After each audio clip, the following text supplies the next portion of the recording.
Well, I'm very pleased to be interviewing Tim Brooks, who is very well known in the industry. And let's start with your background, Tim. Tell us all your experiences leading up to today.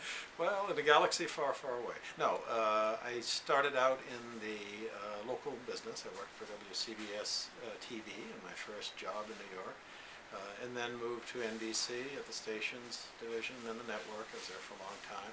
Then around 1990, I moved briefly into the agency world, and then into cable, where I've spent my basic career since then with USA Network and later Lifetime. So you've seen the industry from many perspectives and from many sides. In your experience, how would you say the industry has changed since you first started? Oh, it's a world of change since the 80s and 70s, 80s and 90s. When I remember when I was working at NBC as a young analyst there, and I had to go to one of the board meetings to support somebody with some information or slides or something. And so we got to go up to the 65th floor, I guess it was, or 50th floor, whatever it was, of the RCA building. And the walls were lined with pictures of these men with beards and smokestacks behind them. It was like entering the 19th century or something like that. And that's what television was. Nobody had founded a network in 50 years, and it was like everything was solidified. Today, of course, it's complete uproar. I mean, things are huge businesses seem to appear within a matter of 2 or 3 years in some cases, new technologies everywhere. I find it the most exciting period that I've ever been in. You've written the book on primetime television. In terms of the types of programs that you've seen, what worked then, what works now, where do you see the programming aspect of television headed? It is interesting when you look at either programming or technology from kind of a longer view. And I think we don't do that often enough in some ways. I'm a historian. I've written several books about historical subjects. And you realize that things change, but they change at different speeds. There is a surface level of both technology and programming which is rapidly changing. We're all familiar with that. It's all over the papers. It's all over our lives.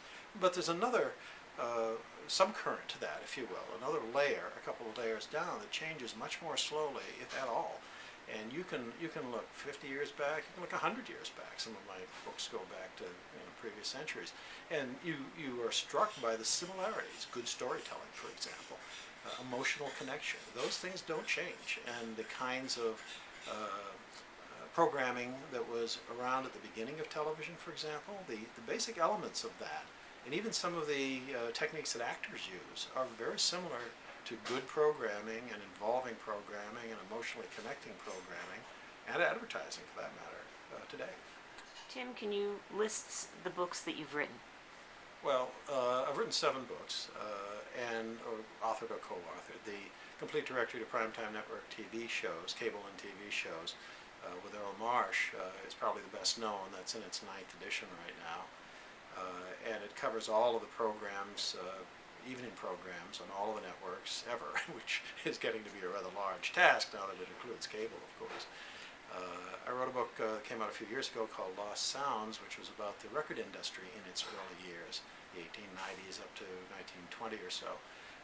That was a new technology at the time, of course, and there's a lot of similarities there in a different business. I've also written a couple of other books about record labels and early recording, and I've written a couple of other books about television stars, Complete Directory to TV stars, for example. And you've also won a Grammy. I'm probably one of the few pointy-headed, nerdy researchers who actually won a Grammy, yes.